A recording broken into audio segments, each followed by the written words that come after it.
Easter isn't always about bunnies and chocolate eggs. Sometimes it's about the things that go bump in the night, the whispers behind pastel decorations, the shadows lurking in the spring blooms. There's a darkness that lingers beneath the surface, a truth hidden in plain sight. Tonight we're diving into 5 true Easter horror stories that will make you think twice about your next egg hunt. Stories whispered in hushed tones, tales passed down through generations. These are the stories that keep you up at night, the ones that make you question everything you thought you knew. So dim the lights, grab your crucifixes, and maybe a garlic-infused Cadbury cream egg. This is not your Sunday school Easter special, this is a basket full of nightmares. The salty air was thick with the scent of spring and something else, something unsettling. It was Easter Sunday in Salem, Massachusetts, a town steeped in a history as dark as the chocolate in my basket. Our family egg hunt was a tradition, one that stretched back generations, but this year the air crackled with a foreboding energy. The cursed egg was nestled beneath a gnarled oak, its shell a sickly yellow, almost glowing in the afternoon light. I should have known better than to touch it. The moment my fingers brushed against its surface, a cold dread washed over me. I wanted to drop it, hurl it back into the shadows, but a strange compulsion held me fast. The mist rolled in with the setting sun, a slow, creeping fog that swallowed the town whole.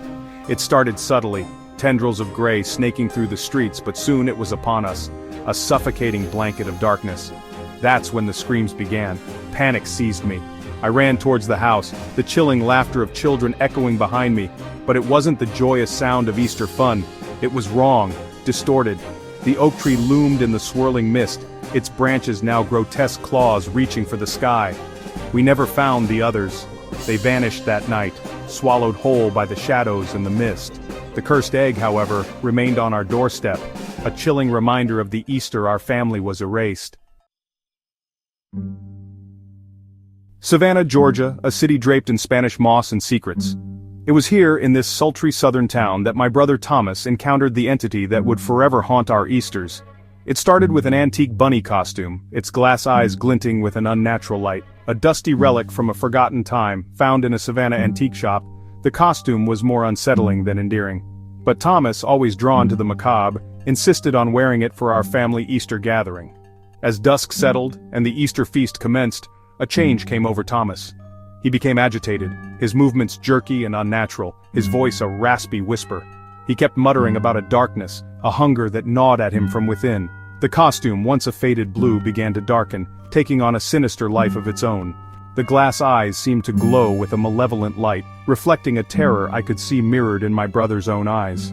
That night, as the moon hung heavy in the sky, Thomas disappeared. We found the bunny costume discarded in the garden, its hollow eyes staring accusingly at the starless night. But Thomas was gone, vanished without a trace. Some say he wanders the back alleys of Savannah, forever bound to the spirit that claimed him on that fateful Easter night. As for me, I know the truth. The Hollow Man walks among us, and sometimes he wears the face of a bunny.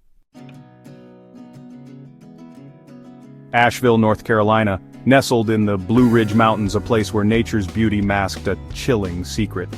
Our family's annual Easter egg hunt took a sinister turn that year, forever scarring us with the memory of the lost child. The air was crisp with the scent of pine and damp earth, the forest floor carpeted in wildflowers. We were a carefree bunch, laughing and teasing as we searched for the brightly colored treasures hidden amongst the trees. But the laughter died down when my cousin Emily stumbled upon a small clearing, her face ashen.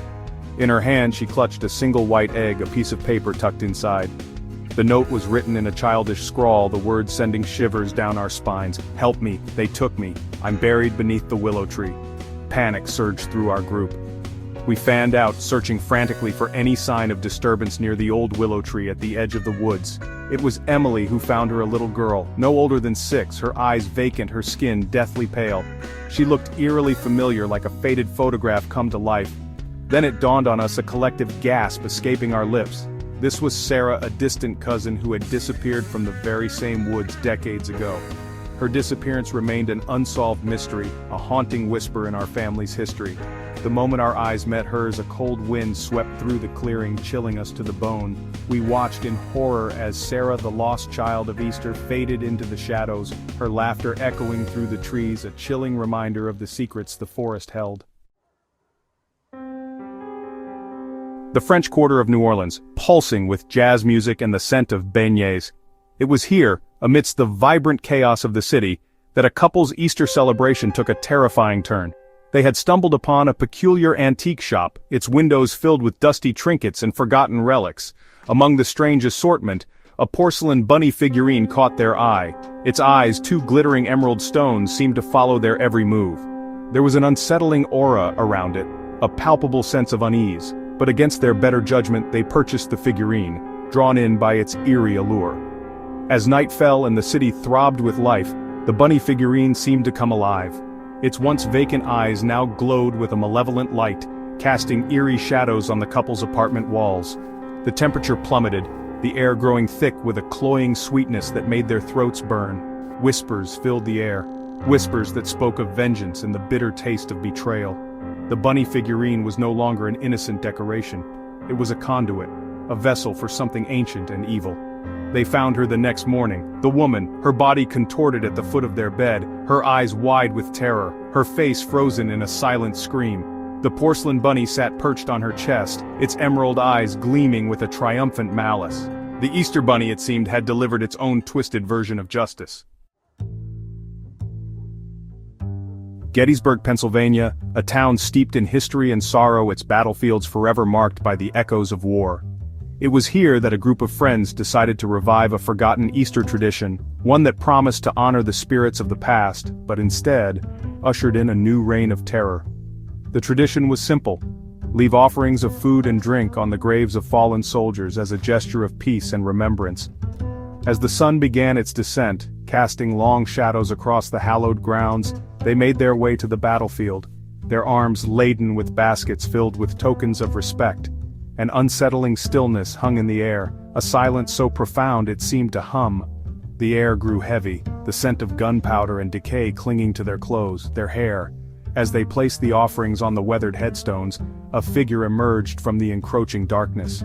Tall and gaunt, with eyes that glowed with an unnatural light, the figure moved with an eerie grace that sent shivers down their spines. Fear coiled in their guts, cold and sharp. They tried to run, their breaths catching in their throats, their legs heavy with terror. One by one they were plucked from the group, their screams swallowed by the night.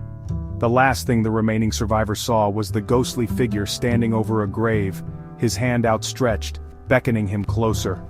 He was never seen again. The forgotten tradition, it seemed, was best left forgotten, a chilling reminder that some doors are not meant to be opened, some spirits not meant to be disturbed. And there you have it, 5 true scary Easter horror stories that hopefully put a little crack in your Easter cheer. Because sometimes the truth is stranger and far more terrifying than fiction. Remember, not all Easter traditions are as innocent as they seem. Sometimes the things that go bump in the night are more than just the Easter bunny hiding eggs. So, sleep tight and happy haunting. You never know what might be lurking in the shadows, waiting for its chance to hop into your nightmares.